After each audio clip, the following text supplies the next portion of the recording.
Hello, everyone, and welcome back to the Friends You Can Keep podcast. Still haven't figured out scheduling these things. As you can see, I'm in a more festive sweater, and you're in a bit more festive sweater than we were last week, which was an episode where we talked a lot about Christmas-related things. Well, and I thought about swapping these. I don't really feel like figuring that out. So, yeah, this is the episode that goes out Christmas Eve and Christmas Day. And it's not really going to be Christmassy at all. But, hey, we tried. did we? Yeah, it was last week. Well, I guess. We mentioned it. It's in the holiday. Within the month of December, we acknowledge. It's in the area. Jumping right into things. Some things I have to discuss that were just in my sphere of things happening. I will start with this, because this is funny, weird, kind of maddening. We're at my parents' house last week for dinner. My dad was talking about it at work. I don't think he realizes that I don't have a Facebook anymore. Despite me putting out on Facebook, like, hey, I'm getting rid of this app, so don't expect to see me here anymore. Some video. Oh, did you see it? No. When he asked my mom when she got home if she saw it. Well, then he had to show it to her, so he shows it to me. And then he showed it to you later on in the night. Oh, that guy. Now, we collectively make fun of someone in my family who routinely comes to my parents' house, and will play videos on his phone. Sometimes he's showing them to people, sometimes he's watching them himself. But no matter what the case, they are aggressively loud. And what does my dad do? Just hands the phone off, aggressively loud. But then, okay, I can turn the volume up or down. This video felt like it was fucking hours. It just kept going and going and going. So what it is some high school, I guess it was? Yeah. And it was football. Some high school football team from Philadelphia went to Florida to face some high school team down there in the national championships, and however many kids it was from the team from Philadelphia decided to take Ubers. 8 or something? No. Was it high school or middle school? It was middle school. Middle school. They couldn't drive. Yeah, they were like 14 or 15. They take an Uber from their hotel to a Dick's Sporting Goods, steal a whole bunch of stuff. It was like 200-something items. I forget what it was. Yeah, it was a lot. Steals all this stuff, and the coach tries to get him out of it, and it's this whole thing. I'm watching it, and of course my parents are like, yeah, good for that, because it's the sheriff. The video is the sheriff recounting all this. And my parents are, yeah, good for you, blah, blah, blah, going on and on and on. And I'm just sitting there thinking, like, there's so much... You're correct in that what these kids did was wrong. The coach trying to handle it by like, oh, you know, boys will be boys, just let them go. Yeah. Also wrong. Yeah. But there is so much in this video that is so stupid. It's got to be a small town. And so dumb. Like, he goes on about, because it's Polk County, Florida. I don't know how many times this motherfucker says, oh, when you come to Polk County, Florida, anytime you come to Polk County, Florida, we get it, dude. You're the sheriff in Polk County. It really seemed not real, to be honest. Well, then I kept thinking, like, A, am I dumb, or is Polk County a big deal? Because you keep talking, and I said this to you, like, that guy thinks he is the most important police officer in the world. And he talks about how they lowered. Well, and here's my thing. I thought about this because you questioned that, and my uncle was, it doesn't matter what the population is. It's got to be small. It does. He says in the video the population of Polk County is like 800,000 something, and I Googled it just to be sure. And I'm pretty sure when I Googled it, the population of Philadelphia is like 5 million people. But it's not even that. It's not even So I'm like, you the can't. number of residents. It's the type of Yeah. town. It's not. But regardless of that, you can't talk about crime rates in Polk County, Florida, with your 800,000 people, versus the city of Philadelphia. Well, and he was alluding like, well, maybe you can walk into a store in Philadelphia. And, Well, because the coach is trying to get away with it, and it's like, maybe you can do those things in Philadelphia, Pennsylvania, but you ain't gonna come down here and do that in Polk County, Florida. And we're like, okay. It really felt fake to me, honestly. Which, like, obviously that's a real place. Philadelphia population. Blah, blah, blah. The current population of the Philadelphia, PA market is 7.9 million people. Right. That's of April 2025. Yeah. So that's a big difference. But it's also like, no one's like disputing though. And then you look up Polk County, Florida. Psh, psh, psh. 850,000 Yeah. in 2024. Yeah. So roughly. Yeah. So yeah, a just population under 1 million. difference. But I also don't understand, because then he goes on about, well, first of all, the whole opening is how, like, I'm so proud of this football team, and this football team did so well, I'm so proud of them. Yeah, like they did And then- something about and then here's what that team from Philadelphia did. What the fuck was the team? it The was Thoroughbreds. yeah. The Thoroughbreds from Philadelphia, Pennsylvania.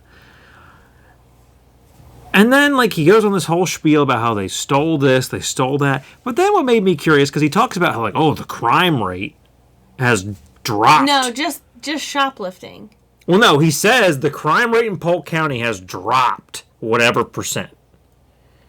But then he goes on to say that, which he also says, like, the irony of them coming to do that in Polk County. I'm like, that's not ironic, because no one has a fucking clue what you're doing in Polk County, Florida.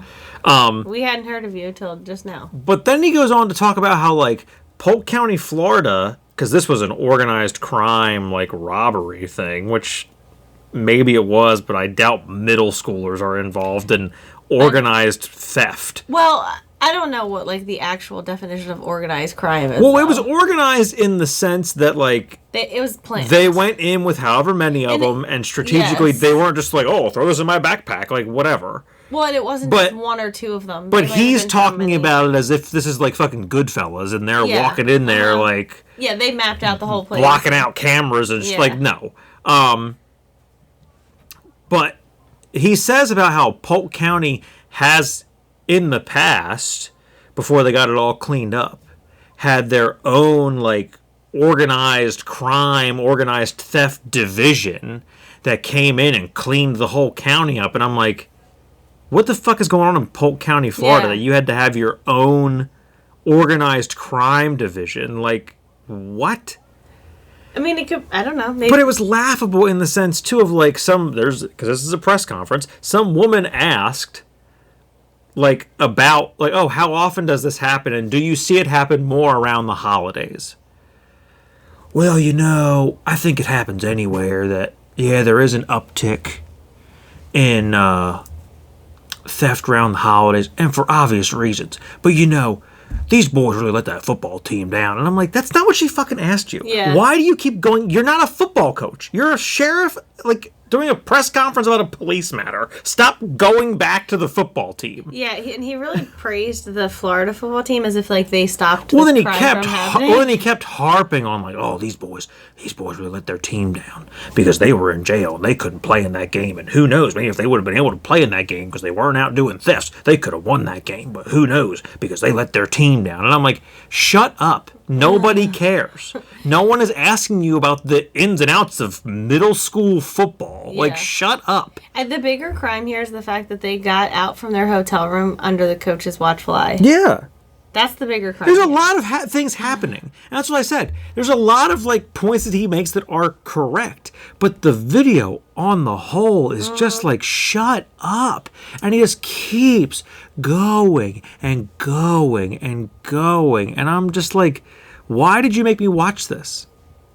And it's the hilarity that I question too of my dad. Like, this had nothing to do with politics or Donald Trump or any of that.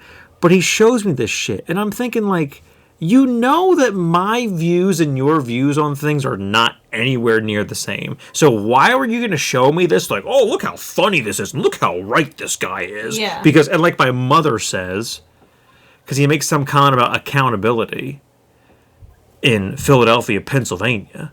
And my mom, she's like, yep, and that's right, because there is no accountability in the city of Philadelphia. How would you know? And I'm like, how the fuck do you know? Like... When was the last time you got even close to that city? Oh my God. I told her today, I said when we were down in the city on Saturday, and like, they kept asking me, you ever been here to look at the lights? Have you ever been here? Have you ever been here? I'm like, by the second location, I'm like, my father, every day of my life, has watched the news. He is afraid of the city of Philadelphia. And it doesn't matter what part of the city, as long as it's the city of Philadelphia, that man is terrified of it. And you really don't need to be. No. The areas, sure. We went to whatever theater it was to see somebody. It may have been went to see Bill Cosby. I don't know. When I was like a little kid. We stopped to get gas somewhere. There's a fucking truck that backfires. A vehicle backfires. And him immediately, oh, those were gunshots. Those were gunshots. Oh, we shouldn't have fucking did this. We should have never fucking came down here. Those were fucking gunshots. And I'm like, why are you, freaking the fuck out about it? If you're that freaked out about it, get in the fucking car and leave. Yeah, and it's probably not. But did you? No, you just kept pumping your gas till you were done pumping gas. Like, that's why my mom's like, I'm like, yeah, we've gone to sporting events and concerts. I'm like, but we don't go to like the Wanamaker building or Macy's to see Christmas lights. We haven't gone to City Hall. We never went to Christmas Village. Like, we weren't doing that shit and as a family. And a lot of it is more modern. We didn't go when I was young. We went to the zoo. But I was an adult till I went to a Phillies game. But like, we went to like minor league games. Like, we just didn't do that stuff. Yeah. But as I got older, like, my mom and I went to the city. Yeah. So, and like, my dad and I went to a Phillies game. But like, my dad used to work in the city. Like, they did a lot of construction jobs down there. So like, and he was never like, oh, you can't go. Like, we went the other way. We never went into like Center City. We were going like Allentown, Reading, smaller. My dad cities, which is are the probably epitome. Worse. My dad is the epitome of everything that you're supposed to be indoctrinated in America to like be afraid of and be cautious of, whether it's it's cities, period, not just Philadelphia. Cities, minorities, homeless people, like anything that you're supposed to be afraid of, he's afraid of it. And if you go down there, you realize he's afraid of it. His opinion is super negative. Like with homeless people, his whole take on homelessness is like, well, that's your choice. Because you could go get a job. Like, you're choosing to be homeless. And it's this whole backwards old rhetoric of like, homelessness is a you problem. Right. And the whole thing of like, when you go somewhere and someone's asking for money, immediately, well, they're just going to take it and buy drugs. They're just going to take it and buy alcohol and buy cigarettes and this and that. Mm-hmm. And then I think, like, because we've been driving to Disney. We've been places, you've been outside of McDonald's. And some guy is like, hey, you got any money? And you just ignore him or you don't give him anything. And then you get in the car and bitch that he's just going to buy drugs or whatever. And it's like, well, you're at a fucking McDonald's. Right, just buy him food. Buy him McDonald's. Yeah. Like, I don't know. If I would have had cash on me in Philadelphia, I would have given a lot of those guys money. Well, I would have given. I don't know how it works. I don't know how it works in other cities because I don't really travel to other cities. I would have given cash in like the people that were playing. What's my point? Is that what you were talking That's about? what I was gonna say. I was gonna make the comment. I don't know how it is in other cities. And I don't know if these people are truly homeless. But I don't necessarily care. Some of them were. Some of them I don't know. I don't care either. But I'm saying my point is, if they are, no, this is going to sound wild, but like they're putting other homeless people to shame because these dudes are out there juggling, playing fucking instruments, Right. singing, like all kinds of shit. Well, and I'm those are, like, they might not be. They might just be street performers. They could be whatever. Like, you don't have to give them, $50. Yeah. Like, you could throw a couple dollars or some change in someone's guitar case for playing. Like, whether they're homeless or not, like, you could, it's just sort of like a tip. Like, oh, I liked your music. Here you go. There was a guy when we walked. Robin was dancing to that guy playing the drums. The one building we walked into, there was a guy that was asking for money. And I didn't have any. no, I don't. That's the downside of modern America, well, modern times, really. I don't carry cash on me. No. So I can't.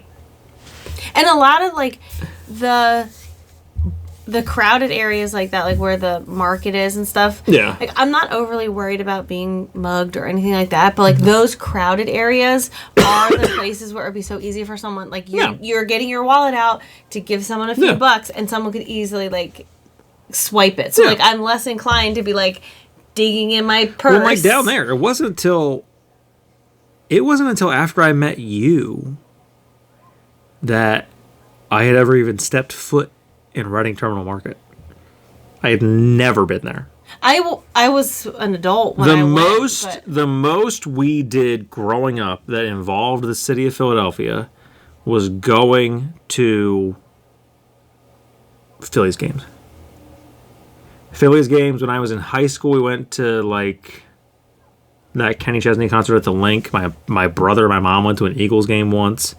But, like, really, it was sporting events, and that was it. Yeah, and that's, like, one area. We went to a Sixers game once. We went to... I don't know if we ever went to a Flyers game. Well, same stadium, so. Yeah, I don't know. But I had to share with somebody about how stupid that video was. Because I couldn't say it to him, because he wasn't going to listen to me. My mom wasn't going to listen to me. And we didn't go anywhere that night. Like, usually my mom and I would pick up dinner and I can talk shit to her about Jacob at work or whatever, but, like, we didn't leave the house, so I couldn't be like, what the hell was that video? Like, what are we doing here? The most I did text her when he was showing it to you. And I just texted her, like, here we go again with this video. Who the hell does he think he is? Yeah, it was weird. And like I said, it'd be different if it wasn't so long, but it's so long. Other two notes I have been, when you go to bed, because I stay up for like another 2 hours after you go to bed, depending on what night it is, maybe 3. I've been trying to catch up on different movies and such that I've been behind on. And I recently watched, well, one of these was at work when I worked from home and did paperwork that day. I watched a movie during that day. But I watched at night the movie Eddington, an A24 movie. It's on HBO Max, starring Joaquin Phoenix and Pedro Pascal and Emma Stone is in it, which I didn't know until I watched the movie. And Austin Butler has like a weird, very minor role. New, 2020. It might have come out this year. I think it's 2025. I've never heard of it. It's A24, so I won't watch it. But I liked it. So it's not a horror movie. We've talked about this a billion times in this podcast. That A24 makes more than horror films. I think they make less. They make more other films than they do horror movies. Well, I don't know. Because I don't know the ratio. It seems like anymore, it's like, oh, it's not scary. Well, they make a ton. They make a ton of movies. Period. It's not intended to be. They're scary. known for their horror movies, but they're starting to become more known because, like, Everything Everywhere All at Once was A24 that won a bunch of Oscars and, like, was nominated for a bunch of stuff. That We Live in Time movie was A24. This movie is A24. Uncut Gems, I'm pretty sure, was A24. Like, they are a mixed bag. Production company, but this movie, and I've said this about almost every A24 movie I've ever seen. I'm not confident they are capable of making a normal movie. No, probably. This movie is good. think that's their point. It's decent. There are things in this movie where I'm like, you didn't need this. Didn't make the movie like bad, but I'm like, what was this? What was the point of this? The plots of these movies, I'm convinced A24 is like, how many hats can we put in this movie? Like, it's just a hat on a hat on a hat on a hat. This is spoilers if you're going to watch the movie, by the way. I don't even know what it's about. So the start of the movie is Joaquin Phoenix is a sheriff. Pedro Pascal is the mayor. He's up for re-election. It's COVID. So you have to wear masks. There's a thing about a data center happening. I think it's in New Mexico, I want to say. Somewhere. I think it's in New Mexico.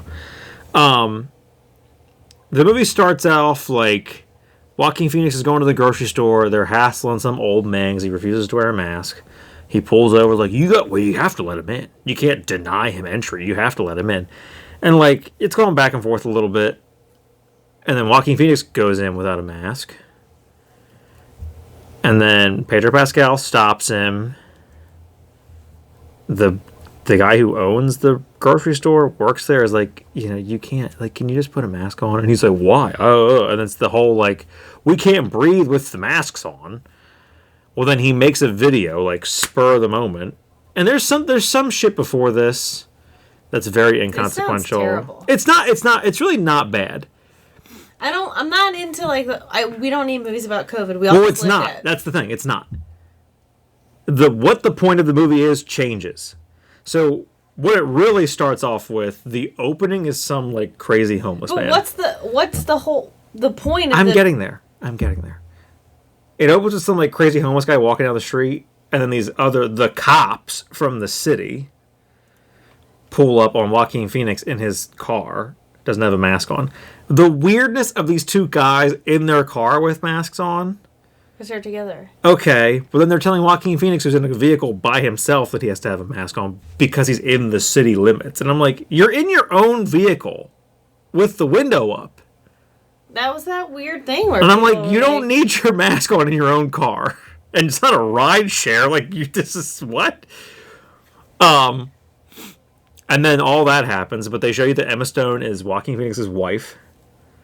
And that's a stretch. Her mother-in-law is batshit fucking crazy. Like, conspiracy theory on the internet, like, loony. Not just some, like, the election was rigged, like, full-blown, out to lunch, cuckoo bananas. Well, then he, spur of the moment, when he leaves that grocery store. I'm screaming. Screaming about what? He's going to bed now. Oh, my fucking God. We'll be right back, folks.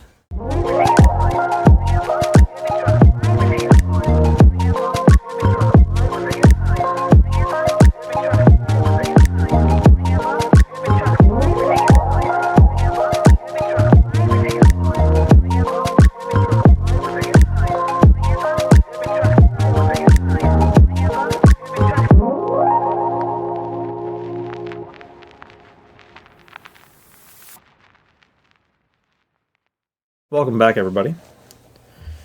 I decided to just put a break there instead of pausing it like I did last time. We left off. Batshit crazy mother. So when he leaves the grocery store, spur of the moment makes a video that he is going to... So it's re-election season.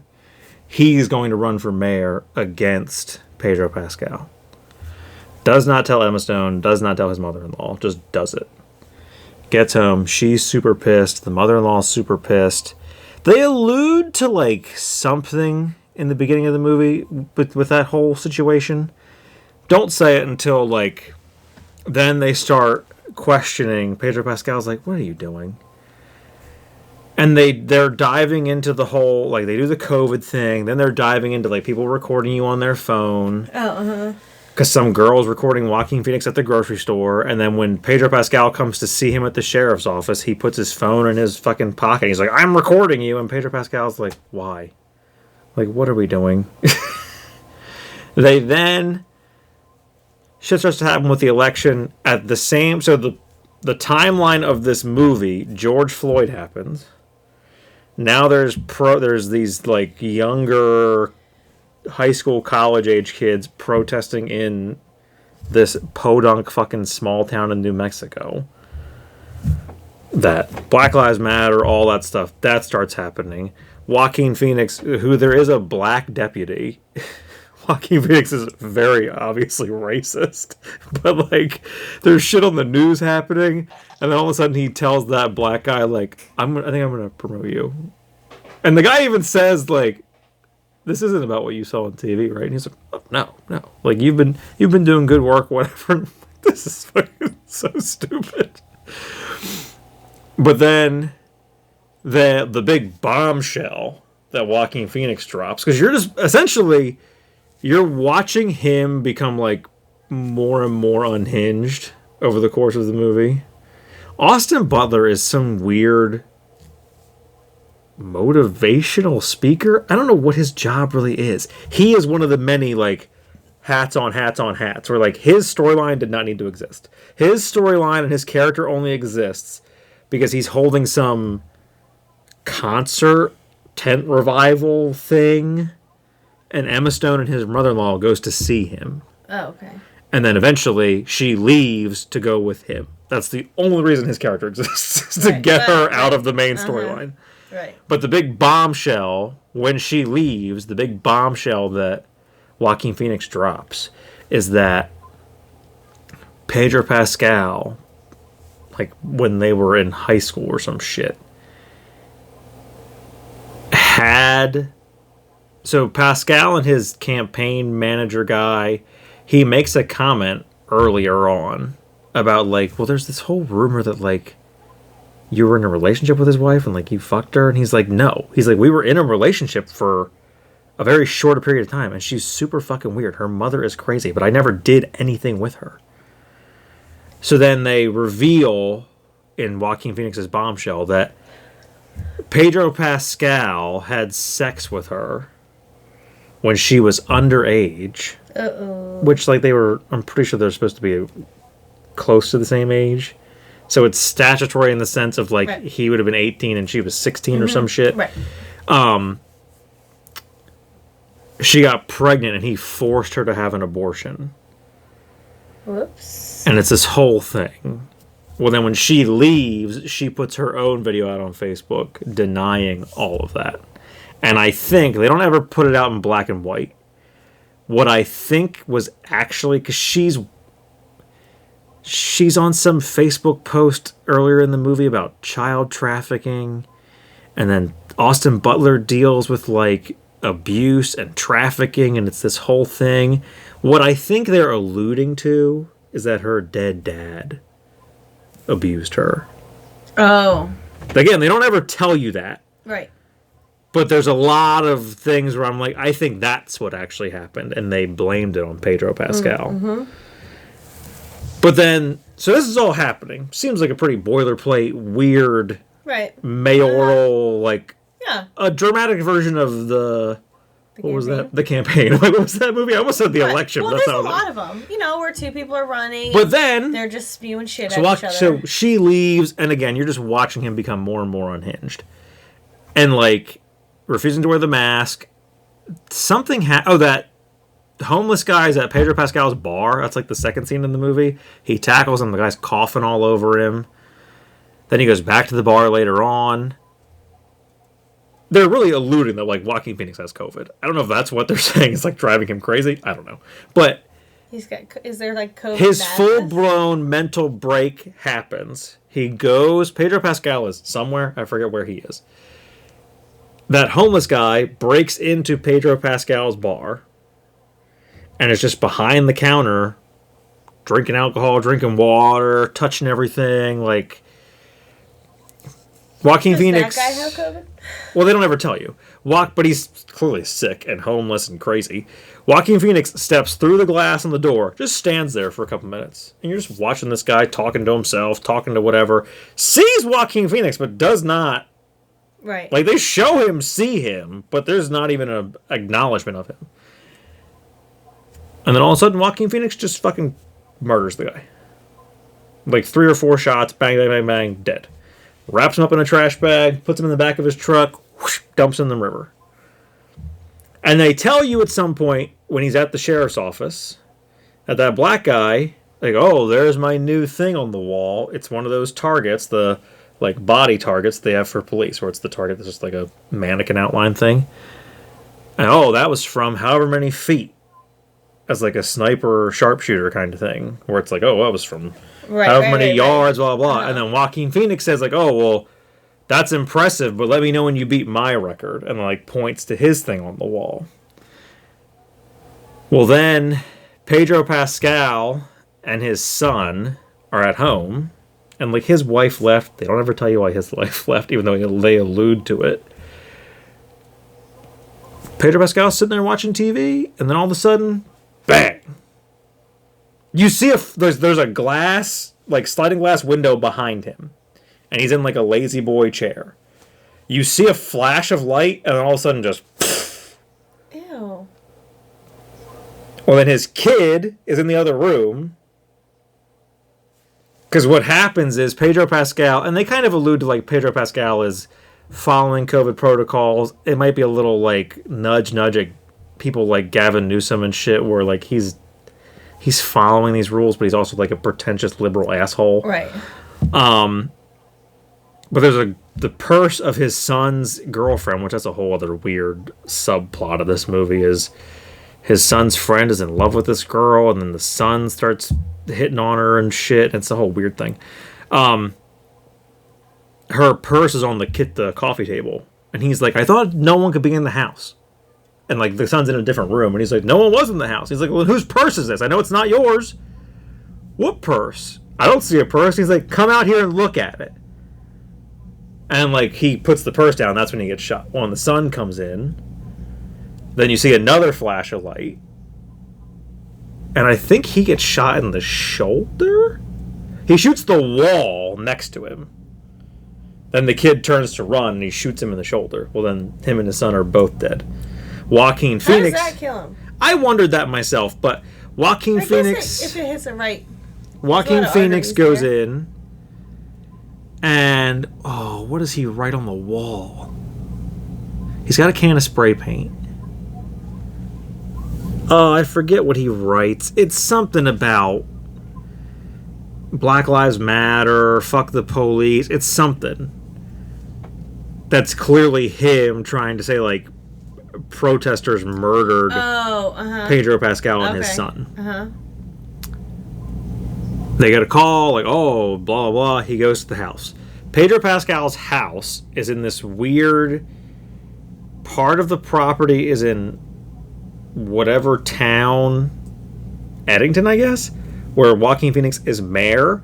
The other part of his property, or the back of his property, is indigenous land. Oh. Where Joaquin Phoenix shoots him from is indigenous land. So they're trying to say... It's their case. He's trying to say it's his case. Well, then that all starts to spiral out of control. Joaquin Phoenix is covering it up. The son is making out with that girl earlier in the movie. Sends that picture to the kid who had a crush on her. Her ex-boyfriend is that black deputy. He sends the picture to the black deputy. They're questioning him in the police station, the crush kid. He then reveals to them whatever information. The other cop, who is white and is more crazy than Joaquin Phoenix in terms of like being a full-blown racist and a piece of shit, then diverts everything to this black guy. They look through his phone, find that picture. So now it's so you killed Pedro Pascal and his son. Because that's your ex-girlfriend. He was hanging out with her or whatever. And he's like, what the fuck are you talking about? Like, fully. Right. And Joaquin Phoenix, like, they're showing you through his facial acting, good on him. Like, that he knows it was him. But he's trying to figure out, like, how... I do like you, despite the fact that you're black. But, like, I need to pin this on somebody. And you're the obvious... Well, then there's this weird... There's a video on the news where it says, like, kill pigs or something. And they're showing you on a plane. There's these dudes in like black ski masks, full black like sweatsuit things that are, I don't know if this is supposed to be like an allegory for Antifa or like what this was, but it was some weird like shadow BLM protest thing that's who was doing the looting and they were killing the cops and this and that. Well, they break the black guy out of the jail cell, drive him out to the middle of the desert. They light the dumpster behind the police station on fire. No one attempts to put that dumpster fire out. Joaquin Phoenix is looking for a fire extinguisher. The other cop called Joaquin Phoenix. I'm like, do you have a fire department in this town? Nope. Don't need one. You have a garden hose? Like, not one person attempted to put that dumpster fire out. Just leave it. I forget how they go to the desert. I forget how they end up in the desert. Well, the psycho cop, they both get out of their cars. They're pointing guns at the black guy. He's got his mouth taped shut. He's just standing in the middle of the desert. He's trying to mouth to them, like, to stop. Well, then one of them says, like, this whole area smells like gasoline. Uh-oh. Well, these weird shadow dudes in their black ski masks and shit, I forget what the message was, written in gasoline. They get to whatever point when they're walking towards the black guy, they fucking hit whatever, shit explodes, lights the whole thing on fire. The psycho cop's fucking arm gets blown off. Ew. The black guy, they show him like he's got burns on his face from the fire.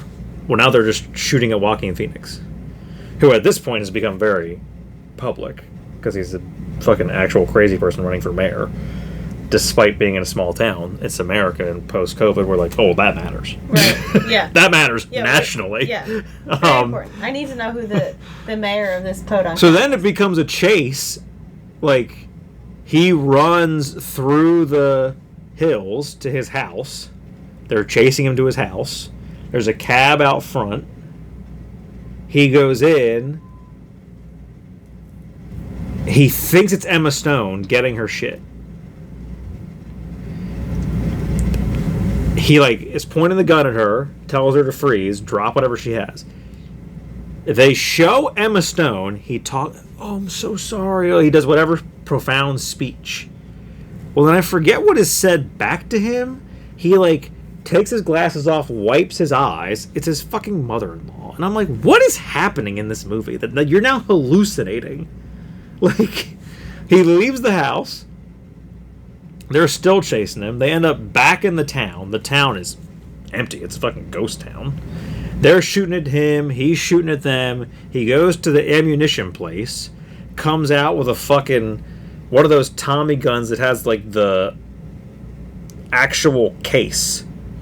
Like, the rectangular metal case that goes on the bottom. So he's just got, like, unlimited fucking ammo now. Just mowing down buildings and lights and everything else. Kills, like, 2 of these guys. Then he ends up in, like... Now he's just in an open area. So you're seeing him, like, look over here, look over here, look over here.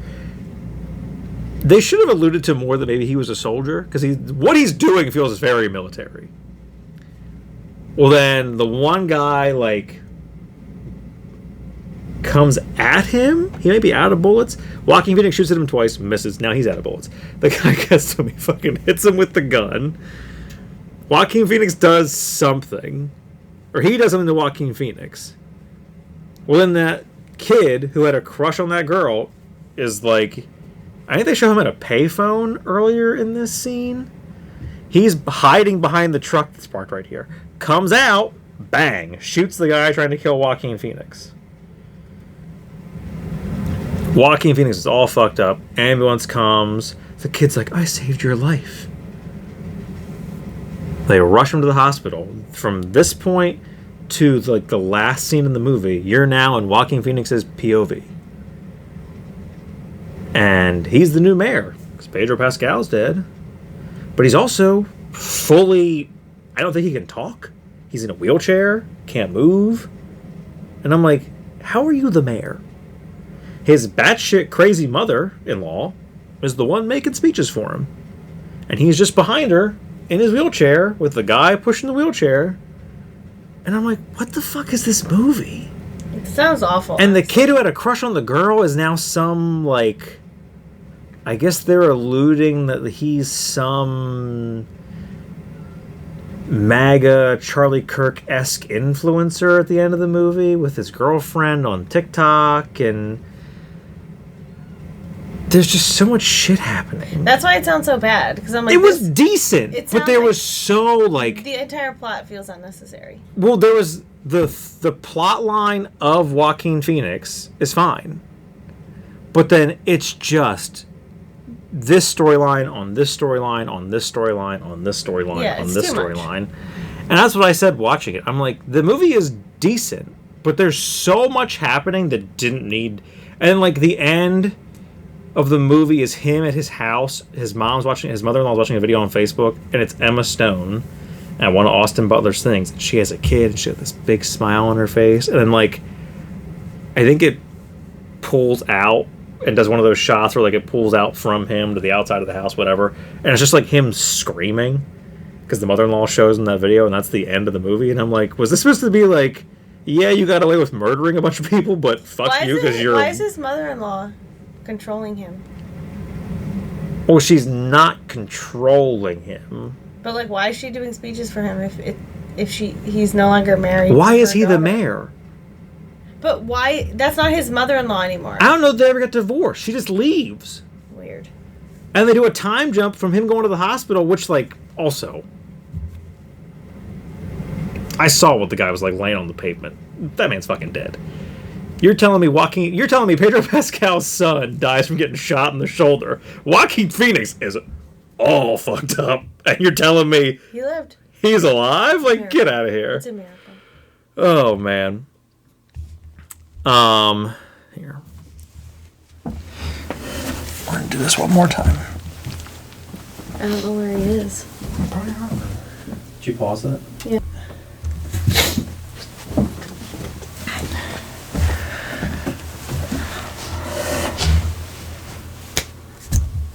So yeah, strange movie, decent, but it doesn't sound it.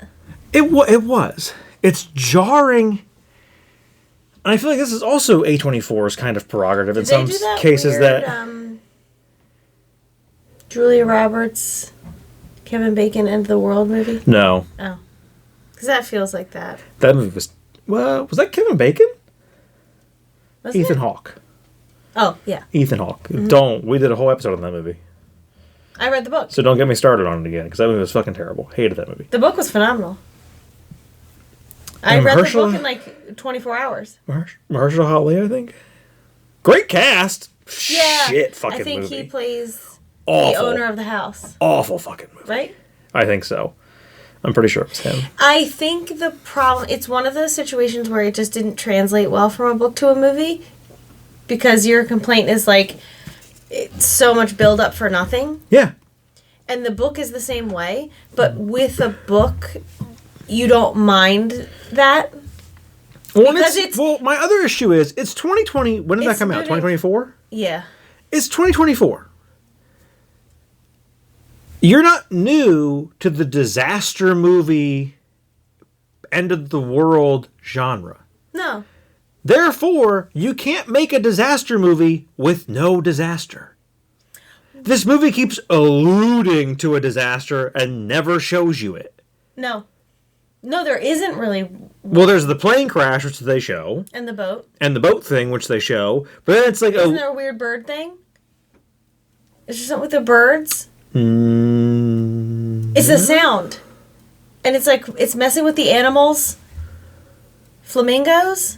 There's deer. There's that whole deer scene. Yeah, and the kid's teeth fall out. And the kids' teeth fall out. They keep doing things that are like alluding to, and there's all this government conspiracy, and they're doing this and they're doing that. And they meet the prepper guy. And they meet the prepper guy, and that plane drops all those pamphlets, and it's like a whole thing that just ends with the daughter watching the finale of Friends. And I'm like, are you fucking kidding me? But see, when you read the book...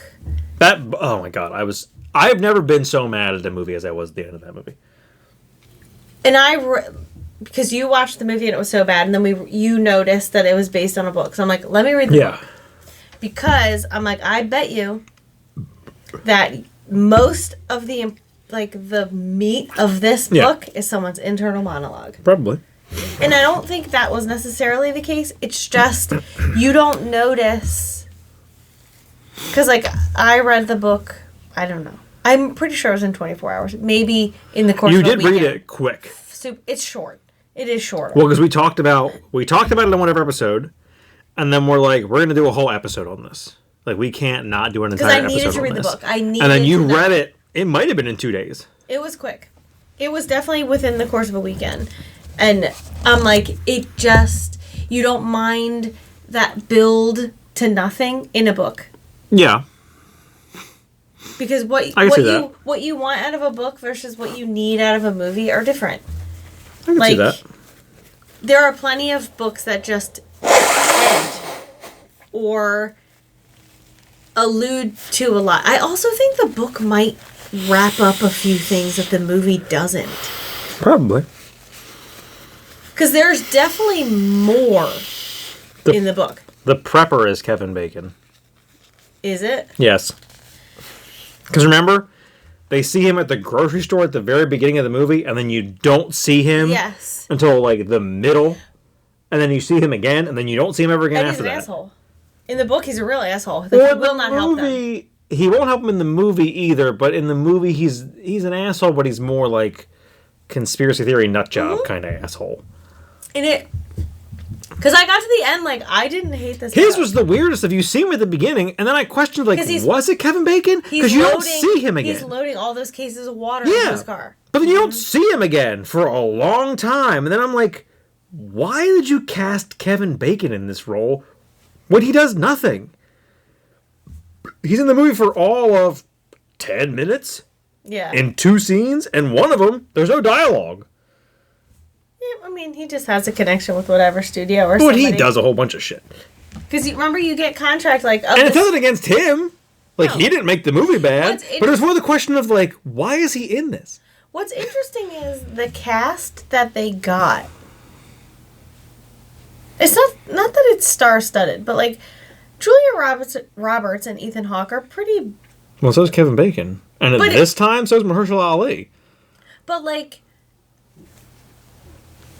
For a movie where it was like, was this book really well known? Was it big in certain circles? I do think the book was a bigger deal. I'd never heard of it. To an extent enough to get that kind of talent. I also don't normally read, like, disaster style. Like, I don't really read end of the world books or... Even, like, the zombie apocalypse style. Like, I just don't read that stuff. So, I just wouldn't have known about it. For the first time ever, I think... Well, no, I did read The Hunger Games before they were movies. They're a little different. No, but I mean, like, I had read them. Oh, yeah. And then they became movies. But I read a book. And the Girl in Cabin 10, I think it is. Not Cabin 13. It's either 10 or 13. I forget the number. It... is being 2 actually. It's being made into a movie, so I don't have to scramble to read it because I already read it, and also The Housemaid. Yes, Sydney Sweeney and Amanda Seyfried. That book is disgusting. It's Frida McFadden, and she writes murder books, but not gory. But the storyline is just ugh. And like I really want to go see the movie, but it's rated R, which it has to be. Yeah. But I'm too scared to see it in theaters, even though I know what happens. I've read the whole book. Yeah. It's the visuals though. And I know you're not going to change it. Yeah, it's the visuals. Mean, you're going to change plenty because it's a movie. It's a book to a movie. Yeah. But like, there's another one. What was that one that you bought me? Hidden Pictures? Or it's like the lady becomes the maid and the kid writes scary pictures. I gave it to my mom and she was like, read a few. I was like, just keep with it. You're going to reach a point where you're going to say, why'd you give me this? It's too scary. I'm like, just keep going. Because it gets better. Yeah. I'm like, it doesn't. You're going to get that point. It doesn't get scarier than right there. Yeah. Because it's about demonic possession, which is not my favorite. And by not my favorite, I mean, if that becomes a movie, I will not watch. Oh, I don't think I knew that. Yeah. Well... Because the kid's possessed. Or they're alluding to the fact that the kid is possessed. Yeah, I think when I read, like, the book jacket, it almost gives the illusion that, like... it gives the illusion that it could be... There's a movie that there's a bunch of movies that kind of do it. The book jacket almost alluded to, I think, like, it's his imaginary friend, or like it's or it's that kid in the fuck is that movie? In The Ring. Is he the one that draws all the spooky shit? Or is that The Grudge? I think. Is it The Ring? Well, the kid doesn't watch it. No, but he watches all that. He draws all that creepy shit. Maybe. Is it that movie? I only know that from the Scary Movie parody. I just know he doesn't see the scary stuff. He doesn't watch the in Scary Movie until the end. In Scary Movie 3 or 4, whichever one they do the ring. No, he might be drawing. There's the kid drawing like creepy pictures. Yeah, it might be at the beginning, and it felt like it was that vibe. Yeah, from the book jacket. Yeah, but yeah, it's a demon. Okay. Or it's a dead girl, I guess. It's not necessarily a demon. It's a dead girl. It's weird. Okay. But if they make that into a movie, I won't watch it. But The Housemaid, I do really want to see it. But A Girl in Cabin 10 or 13, whichever one it is on Netflix. Because my mom said she saw it was coming. Yeah, I've seen it on the... She saw, like, the pop-up where it was like, oh, like, this book becoming a movie. And she was like, ooh, I think I wanted to read this book. So she looked it up. But she got the number wrong. So she read it. And she was like... what the fuck? Mm-hmm. Like, she read the book like, no chance they're making this a movie. This is the weirdest thing I've ever read. Yeah. And then I sent her... So I was like, oh, you gotta read The Girl... I think it's 10 is mine. Is the one that they made into a movie. And they're like, oh, you gotta read The Girl in Cabin 10. It's another one of those, like, whodunit style things. Very good. Keeps you guessing. And you're gonna get it wrong. And she's like... that's the one I wanted to read. She was like, it might be The Girl in Cabin 13 or The Woman in Cabin 13. Like, yeah. But it's a different number. It's the same style title. Cabin 12? But she has the wrong number. So I was like, nope, read 10. Where she gets, this girl's like real down on her luck. She gets notification that she won a room on a fancy cruise. So she goes. Yeah. One night, she's out on her balcony, and she sees a woman fall. Yeah. So then, like, it's just her trying to figure out who that woman was. And she's, like, meeting the other rich people, and, like, she doesn't know why she's there. Yeah. And it's a whole thing. It's like planned. But it's really, really good. It's similar. Because that's the one with Jodie Foster and her kid. This is... I'm not going to ruin it for anyone. But, like, it's more like, no one's nuts here. Something happened. Okay. Even though they're convincing her that she's crazy. That she's an alcoholic, because she is. There's always an alcoholic. Always. I read, what was it, like, the woman in the window? Where is it where it's, like, I know what you're talking about, yeah. She's a shut-in. And she's watching through the window across the street. What's her name? The girl who plays Anna. Kristen Bell plays the girl across the street from the girl in the window or whatever, where it's supposed to be like an adaptation of that. But the woman whose point of view the book is from, she's an alcoholic. And to the point where, like, she's taking antipsychotic medication and she's drinking alcohol, so she's hallucinating. I read 3/4 of the book. I couldn't fucking figure out what was real and what wasn't. And I thought the really Kristen Bell one was a parody. It is. Oh, okay. But the actual book is worse. Mm-hmm. If you want to see, like, an enjoyable version, just watch that. Because the actual book, I couldn't figure out what I was reading. Yeah, I thought Kristen Bell's thing was like a spoof on all those movies. It's not necessarily a... I think it's almost... Because the title feels like a spoof. Because it's a long title. It's not a spoof in the way that, like, Scary Movie is a because spoof. it's not funny. Oh. I don't know the vibe I got from it. I didn't watch it, but like the material around it. You should watch it because it's a whodunit. Yeah. But again, something actually happened. But she's an alcoholic who takes antipsychotic medication with alcohol. So she can't see. She also can't go outside when it rains because her daughter was killed in an accident in the rain. Or she was killed in an accident on the day that it was raining. So if she goes outside in the rain, she literally turns into like the Wicked Witch. And she like freaks out. And this also sounds like a parody. But yes, and I think that's why you're right, that it is. Because they add in tons of... Yeah. It's like layer upon layer upon layer. So it's like she sees a woman get murdered across the street. And there's a guy across the street, and she thinks it's him, and she keeps watching, and she falls in love with him, and it's like, it's every single element of every single one of those movies, and then you get to the end to figure out who really did it. Okay. We're gonna take a short break, and then I have one more movie to talk about. Be very quick on the other side of this break. So yeah, we will see you in a minute.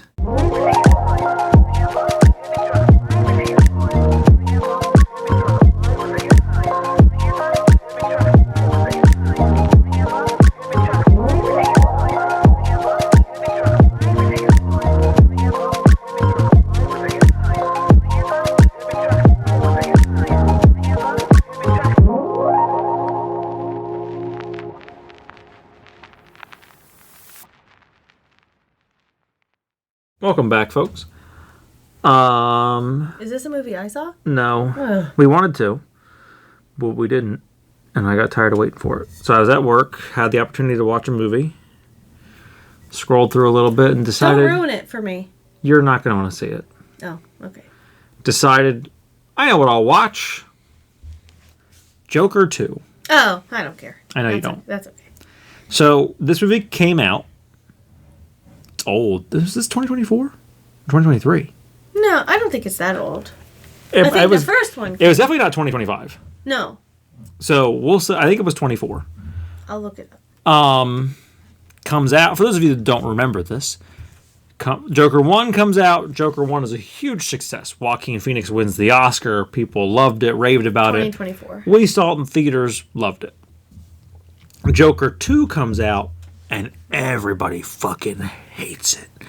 Everybody thinks it's the worst movie ever made. Just shit all over it online.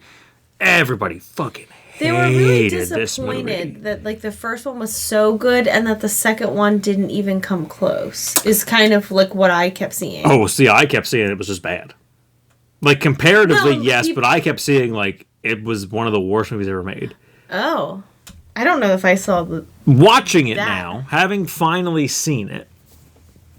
It's a musical, no? I don't hold the regard that it's one of the worst movies ever made. I do wish, and I'm sure I could look it up, but I'm sure there's not anything like confirmed online. It's probably all hearsay on whether or not Todd Phillips wanted to do a second movie. Because Joker 2 feels like I didn't really want to do this movie, but the studio made me do this movie. It's the performance where the drummer has no drumsticks kind of a thing? No, I know what you're alluding to, but no. So the premise of this movie, Joker is in jail. Well, what's his actual name? Oh, fuck. I don't know. Whatever. Arthur Fleck. Arthur Fleck is in jail. They kind of give you a scene or two of like his comings and goings, and he's super depressed, and the guard is Brendan Gleeson, who you don't know, but people may know. Great actor. He's one of the guards.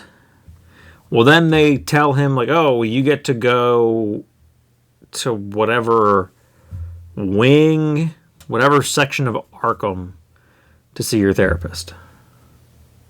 So he's not in jail, is he? He's in the asylum? He's in Arkham. I don't know that Arkham is technically... I think it is just a prison. Okay. I think it's everything in one. So he goes to see his attorney and his therapist. When he's walking there, at the end of the one hallway, there's a like music class group. I don't know what they're called in prison. And that music class is Lady Gaga. Yeah. Sees her through the doorway, immediately falls in love with her. They go to therapy, whatever. They're making it clear now that he's going to go to trial, and his attorney's play is that Arthur Fleck and the Joker are two personalities in the same person. Okay. What he did on TV to Robert De Niro, what he did to the people on the subway was Joker. Who you are sentencing is Arthur Fleck. Okay. Well, then they go back. They announce Harvey Dent is in this movie. Oh. He announces that they're going to seek the death penalty for Arthur Fleck. That's where he sings "That's Life" by Frank. No, is that the song he sings in that point? "That's Life" is somewhere in that movie. It might be there. I forget. He sings some song. Not happening. Right, it's all that. They do that, and then it cuts back to him standing in the exact same spot. Yeah, I did know that the music is not. But this movie doesn't. So the first movie was great in the sense of you watch, and again, spoilers for both Joker movies if you haven't seen them yet. You watch Joker 1, and you watch the majority of that movie thinking whatever you're thinking. And then all of a sudden at the end, well, towards the end, not the very end, the shoe drops. And it's the big reveal that everything you've seen in this movie is all in his head. Right. Him and Zazie Beetz are not in a relationship. She is his terrified neighbor because he just breaks into her house. And like all the shit that you thought was positive for him doesn't happen. Doesn't exist. It's all in his mind. Right. This movie is not that. Right, they don't... This movie is a scene of prison life, courtrooms, whatever. And then the scene after that is the Joker and Harley show. Oh, Where they come out and they sing a duet. And then at the end of one of the duets, she pulls a gun on him and shoots him in the stomach.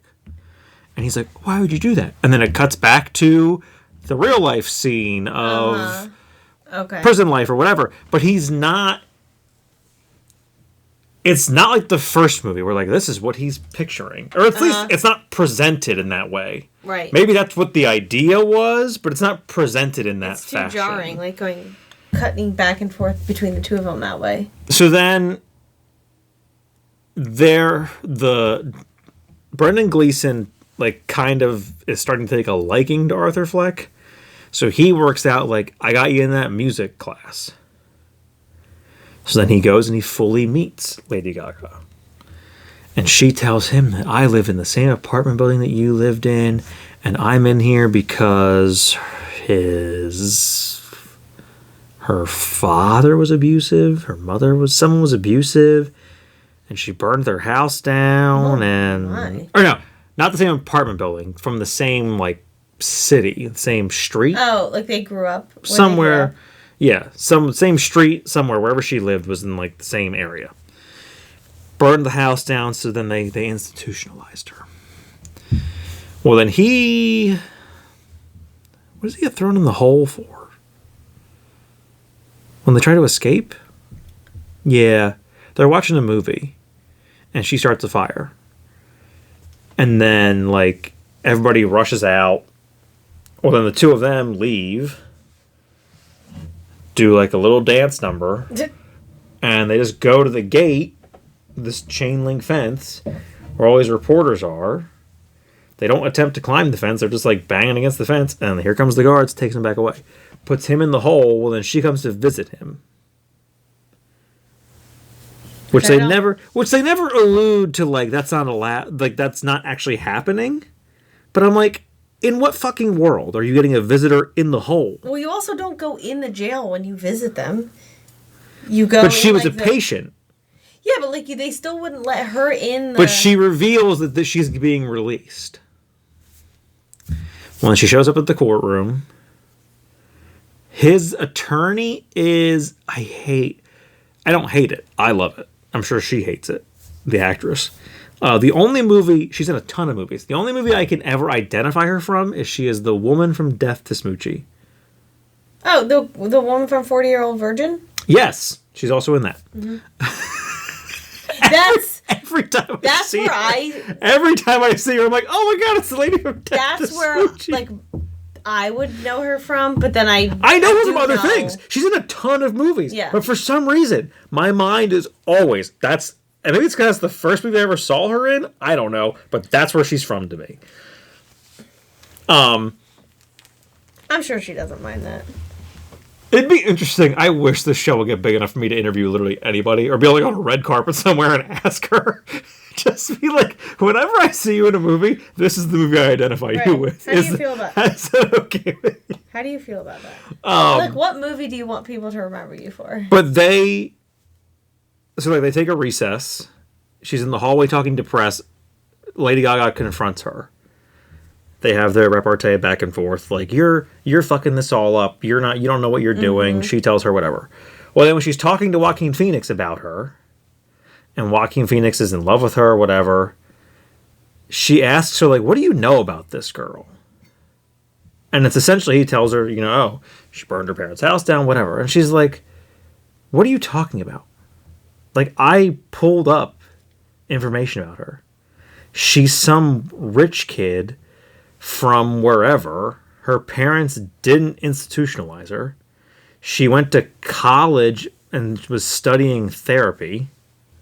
Oh. She checked herself into Arkham. Oh. And they do say, like, after the events of Joker 1, they made a TV movie about Arthur Fleck.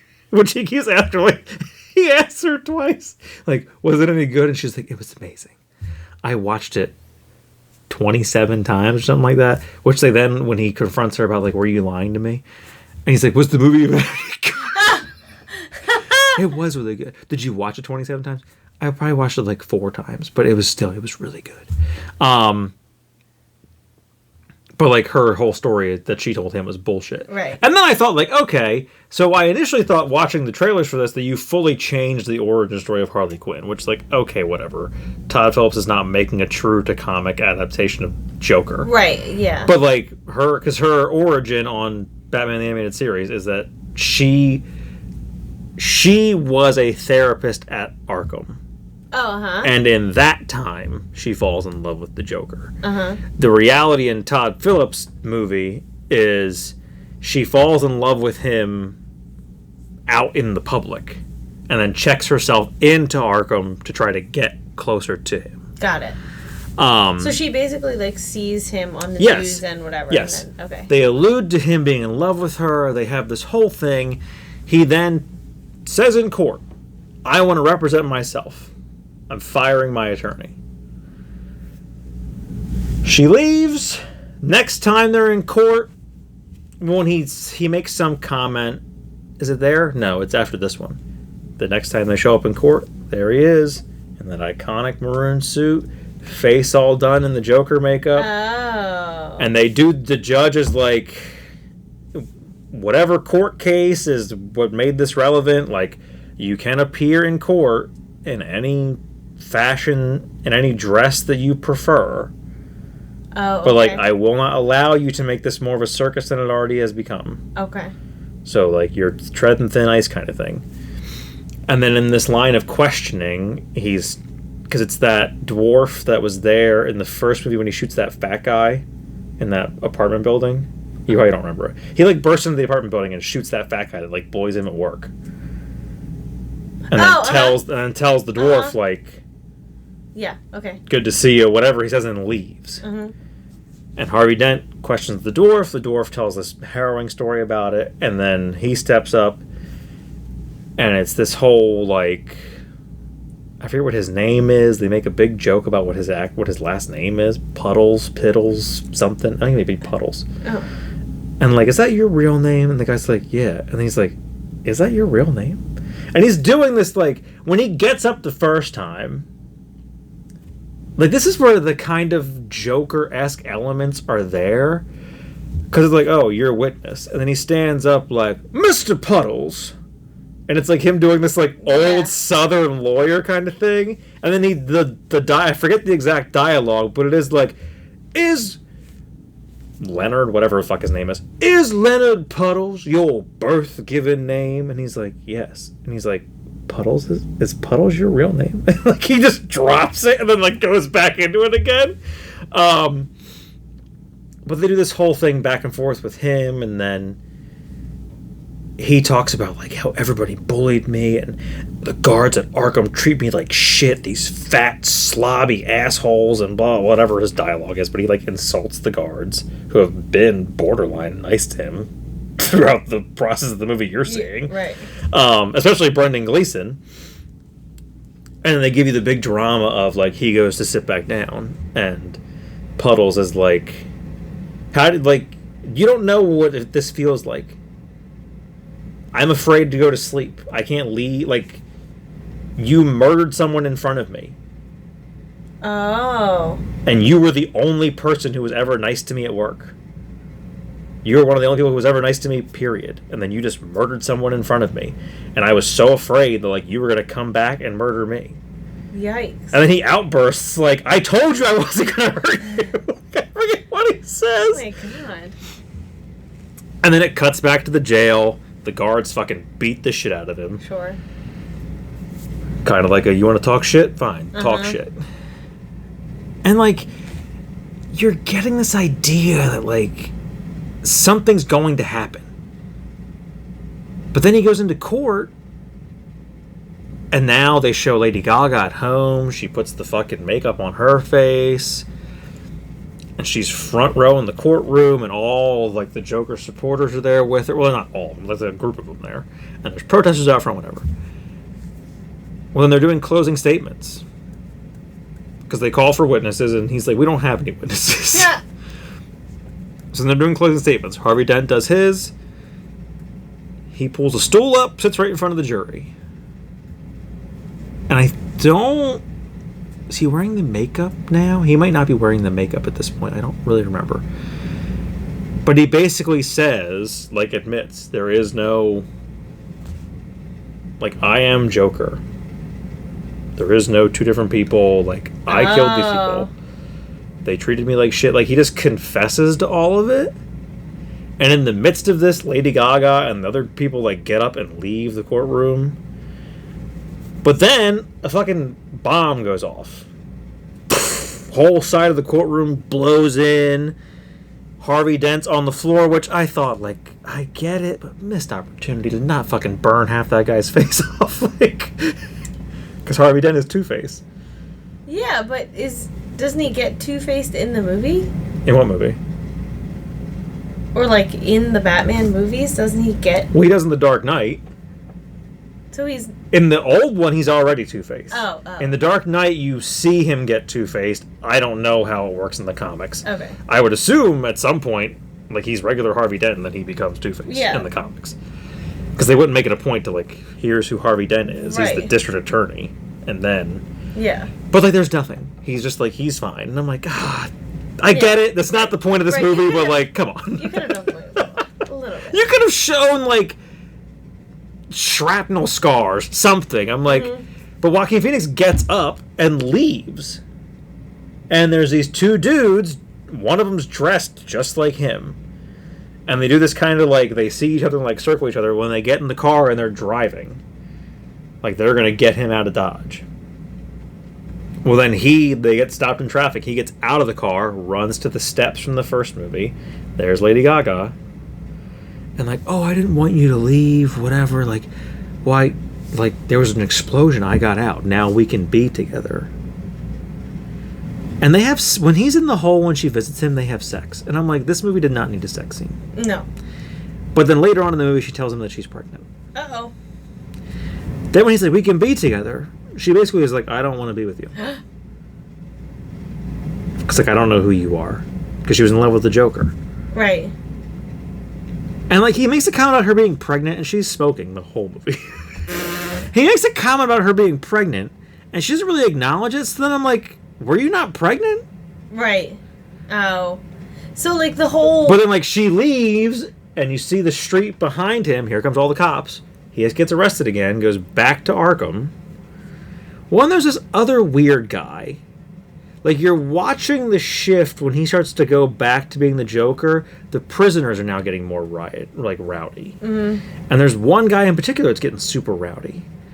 Well, they're leaving. Brendan Gleeson is taking him somewhere. I forget. They might not say. Maybe to see his therapist. I forget where they're going. They're walking out of the hallway. And they're like this. Brendan Gleeson goes around the corner. Joaquin Phoenix comes to here. That younger guy comes up. Says something to him about telling him a joke. And it's,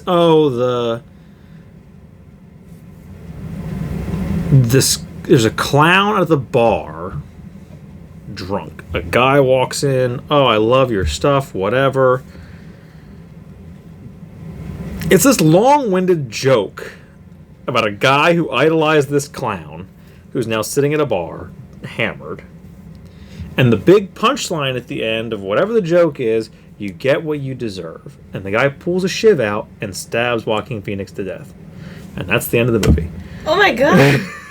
But he doesn't die. Who? Because, like, he hasn't even met Batman yet. The Joker doesn't... Well, he does in the first movie, if you remember. Bruce Wayne is a child in the first movie. Yeah.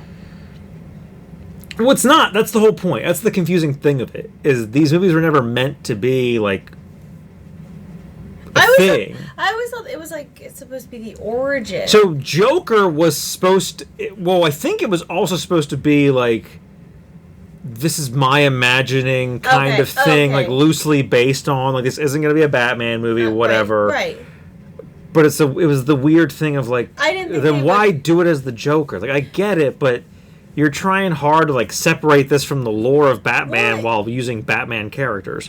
But, like, it's okay if you want to say, like, here's how I think... I do also wholeheartedly believe that Joker did not need a sequel. If you were going to do a Joker sequel... A, there was a million ways that you could have did a better one than this. Right. And B, you could have leaned more heavily into Batman. Or like you're in Arkham Asylum and there's no one of notoriety around him. And I'm like, bullshit. Right. This is the prison for the entirety of Gotham. I'm not saying they all need to be there, but, like, there's not an allusion to Penguin, Mr. Freeze. There's no Easter eggs, no nothing. Right, you could have talked about them or seen... You know, like... And maybe there was and I missed them. I don't know. But, something. Like, the scenes would cut from drama, courtroom, prison, whatever, to then the musical scenes. Yeah. And it would cut back and forth. Well, but it's if like that's how it ends, people are probably like, okay, this wasn't just you imagining how he became the Joker. Well, it's this whole thing. Rewriting his character. Then I thought, like, the ending could have taken the route of the guy who stabs him. Because there was also the whole illusion, like, Joaquin Phoenix isn't the Joker at the end of that movie. He's a Joker. But he's not the Joker. And then there's, like, copycat, kind of. And then I would have bought, like, the guy who stabs him, you could have... Because the Joker does have a name. I forget what it is. It's not whatever that kid's name is. I'm like, but you could have given that kid that name and then kind of, like... Yeah. The cherry on the top of this shit pie is like, he's the Joker. Right, he's the Joker from Batman. Yes. But, yeah. But, like, just... And they do this thing where they're amping up. Unfortunate. They're kind of amping up that he's going to be Joker again. And then he decides, like, no, prison has kind of changed me. I am a decent person. But it's more so in the sense of, like... Because it's very much like in the first one, where, like, my mom's abusive. I don't have any friends. Right. And then in this movie, and like he's tethered by his imaginary love with Zazie Beetz. And then when that happens, that's when everything goes off the rails. And in this movie, he's just kind of depressed. And then he falls in love with Lady Gaga. And that's where things kind of swing back up. But then he treats Brendan Gleeson like shit, and Brendan Gleeson beats the fuck out of him. And then the dwarf tells him how hard his life has been. And, like, you see him kind of swing back the other way, but it's he swings back the other way in the sense of, like, well, I have Harley now, and she's pregnant, and, like, people do like me, so I can be myself. Right. And then it's like, no, because we don't like Arthur Fleck. Right. Nobody wants him. So it's just I don't know. It felt like a movie that should have had. I think because Joker 1 had such like suspense and action-y kind of things, and then this movie was really good. But then I also thought like this movie could have also done a thing that they haven't ever really done in Batman movies, where you could have did the opposite of action-y suspense, and you could have leaned into like the courtroom side of it. But they didn't do that either. Which is totally popular. People love that stuff right now. So yeah.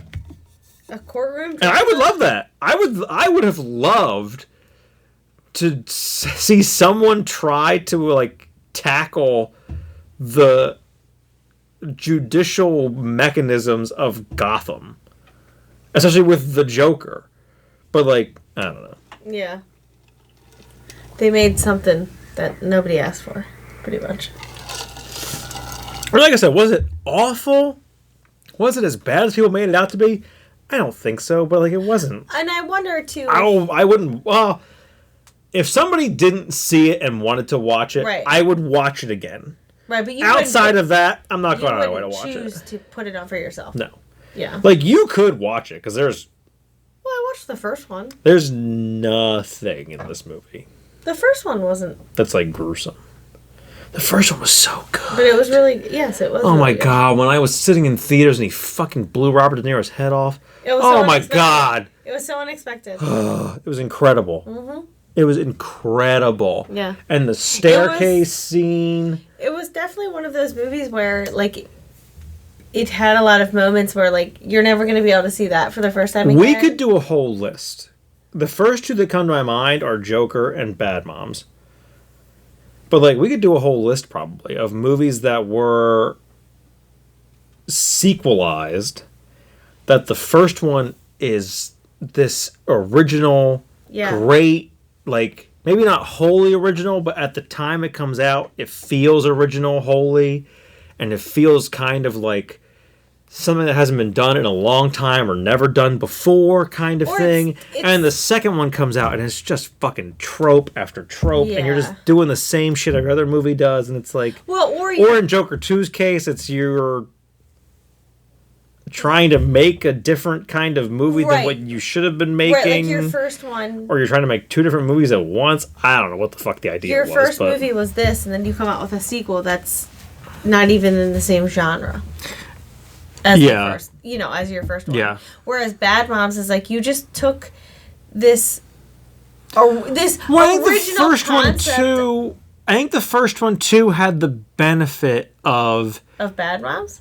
No, Joker. He's not Joker in the beginning of the movie. So you're watching the progression of someone go through like a mental break to the point of then murdering people. Right. So you're watching the mind of a killer kind of unfold. Right, like and then creative. This movie doesn't have that momentum to pull you forward. It has the momentum of like him and Harley. Right, but that's not new. But it has that in the sense of like you're waiting for that explosion. You're waiting for something to happen of like knowing the idea that this is Joker, that like you're gonna break him out of prison and he's gonna go right back to being Joker. Right. But that moment doesn't come. And when it does come, she's not like she had nothing to do with the explosion. Right. And like it felt like that's what that was leading to. Right, like she did it to get him out of there, but it's not. And I think like the Bad Moms issue was the first one was an original concept. Well, and the fact they made a Christmas movie as the second one, like, ugh. But the second one is basically just. So the first one is like, why don't we just be bad moms? Like, we don't have to, like, do the bake sale and the this and the that. Like, why are we driving ourselves crazy? Well, it's kind of that trope, too. They kind of flip that trope, too, and address it of, like, why do dads get to do this but moms don't? A little bit. It's a little bit of that. It's a little bit like that was that movie. And then the second was just like, why do we have to be good daughters? when it was Why Do We Have to Good Daughters, and it was kind of the whole Well, thing and of like it's our also- moms were shitty to us, and it's this we're gonna break the cycle of being shitty moms kind of thing, and like, oh, my mom is so embarrassing. Like, we fucking stop it. But it also was, then they do the exact same as the first one, where it was like, why do moms have to bend over backwards for Christmas? When, Or like, Mila Kunis or whoever, like her mom is super fucking cool. Like, I'm like, this is No, just that's- one of them. I knew it was one of them. I it's, don't remember. what's her name? Kristen Bell? No, her mom is like her. Her mom's like super clingy. Yeah. And Mila Kunis's mom is like, nothing ever pleases her. Yes. And then Catherine Hahn. Catherine Hahn's mom is Susan Sarandon. Yeah. Who's like smokes weed. But she's like really like aloof. She doesn't know, Yeah. like, she rolls up saying Happy Easter and it's Christmas. She Yeah. doesn't know, like, oh, you still have that kid? Like, she doesn't, Yeah, tropes. she's not like, Just hitting all A those tropes. yes. So it follows so closely to the first one. That was where, like, another one where I was like, I wasn't as mad as I was. Nothing in my life has ever made me as mad as whatever the fuck that End of the World movie was. But I can't remember what it was called. I was mad at Bad Moms Christmas. 'Cause I really liked Bad Moms. It was I love so Bad Moms. funny. I think it's so fun. And then we watched Bad Moms Christmas, and like, I think a quarter of the way through the movie, I'm like, this movie fucking sucks.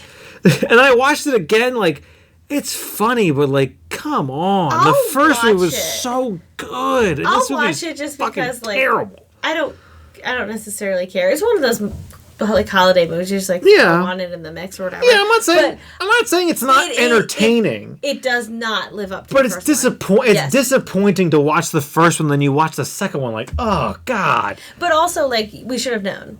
But the thing with Joker 2, there is an entertaining level to Joker 2. Right, but it's a sequel to a But movie. to watch it after you see the first one, Yes. it's just the whole letdown. Because, like, if Bad And Moms... I try so hard to look at things like separately, but especially sequels like that.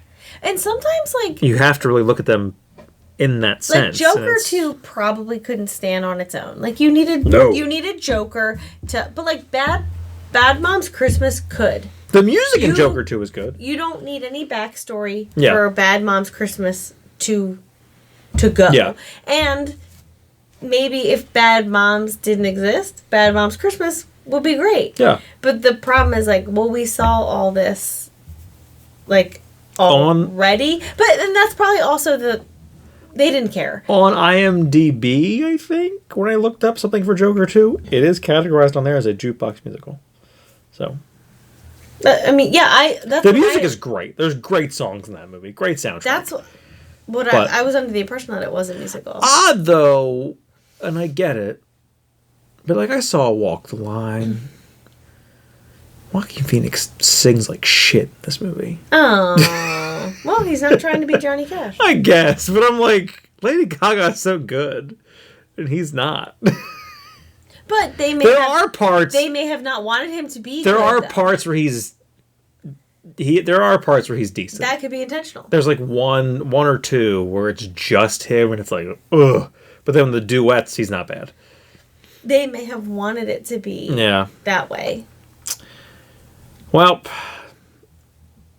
thank you for joining us. I will say, in the coming year, it won't be whole episodes like this, but we are going to talk more about movies because my New Year's resolution is, and I'm going to start making a list when trailers come out, older movies, whatever.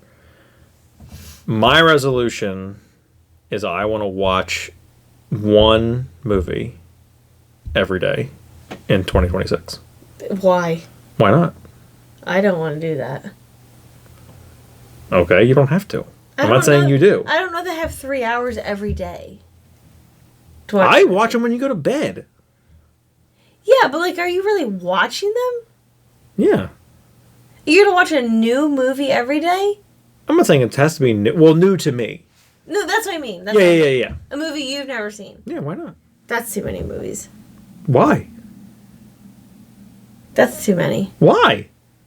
300. Eventually you're gonna get to some shit movies. Okay. But that feels like a We've waste. talked about some shit movies on this podcast. Like, a new movie every week. That would have felt ambitious. I want to watch, and I'm not saying it has to be new. Maybe it'll be new. A movie no, I know what you're saying. I know what you're saying. It doesn't have to be new to me per se. I would prefer that, but maybe I won't do that every day. But I want to watch. Feel like after a while, I want to watch a movie once a day, the entire year. I mean, and I could quantify if I watch a movie with the kids in the middle of the afternoon. I would count that. Right. Like, that's what I'm saying. It doesn't have to be new to me. But. Because some days I don't want. Because there are older movies. I don't want a movie. I want to just watch like a show. There are older movies I haven't seen that I do want to watch. I want to watch Casablanca. I want to watch Gone with the Wind. I want to watch The Sound of. Well, you better buckle up for Gone with the Wind. I want to watch The Sound of Music. Like, these are movies I have never seen beginning to end. I'd love to watch Citizen Kane. I think it's boring, though, isn't it? I don't know. I think it's boring. I don't want to watch, like, Ben-Hur and shit, but, like... Why not? You need to watch The Ten Commandments. You gotta watch Spartacus. No. You gotta watch... There are those other Mel Brooks movies I haven't watched. We didn't watch The 12 Chairs. I want to watch, like, 12 Angry Men. I want to watch Glengarry Glen Ross. I want to watch Kramer versus Kramer. I want to watch that. I want to go through... And I want to watch the Elizabeth Taylor Cleopatra movie. I'd love to go through Meryl's filmography. I'd love to go through De Niro's filmography, Pacino's filmography. See, I don't want to watch... That doesn't bother me. I want to watch Heat. I want to watch The King of Comedy. I want to watch Scent of a Woman. I have zero interest in watching, like, oh, I like this actor. I want to see everything they've ever done. I don't. Oh, see, that's me. I don't want to do that because you've got a lot of shit movies. Every actor has like movies I don't want to watch. Like, I'm not interested. But like, there are a lot of movies that I do want to watch. I think that's more of a modern problem for actors. Well, because they're in more movies than they used to be in. Yeah, but no, I don't think so. Oh, I guess because it was like the same actor in every movie. Pacino's been in a lot. Oh, there's tons of his movies I wouldn't watch. From a point onward, though, and it's a later point onward. I think his early career is just fucking banger after banger. Yeah, but there's so many mobster movies. With De Niro. Once I've seen one, I'm good. I don't need to see that many. Pacino's not in a lot of mobster movies. I thought that was like his MO. No, the only mobster movie Pacino's really in is. Then what does he do? Scarface. He has a lot.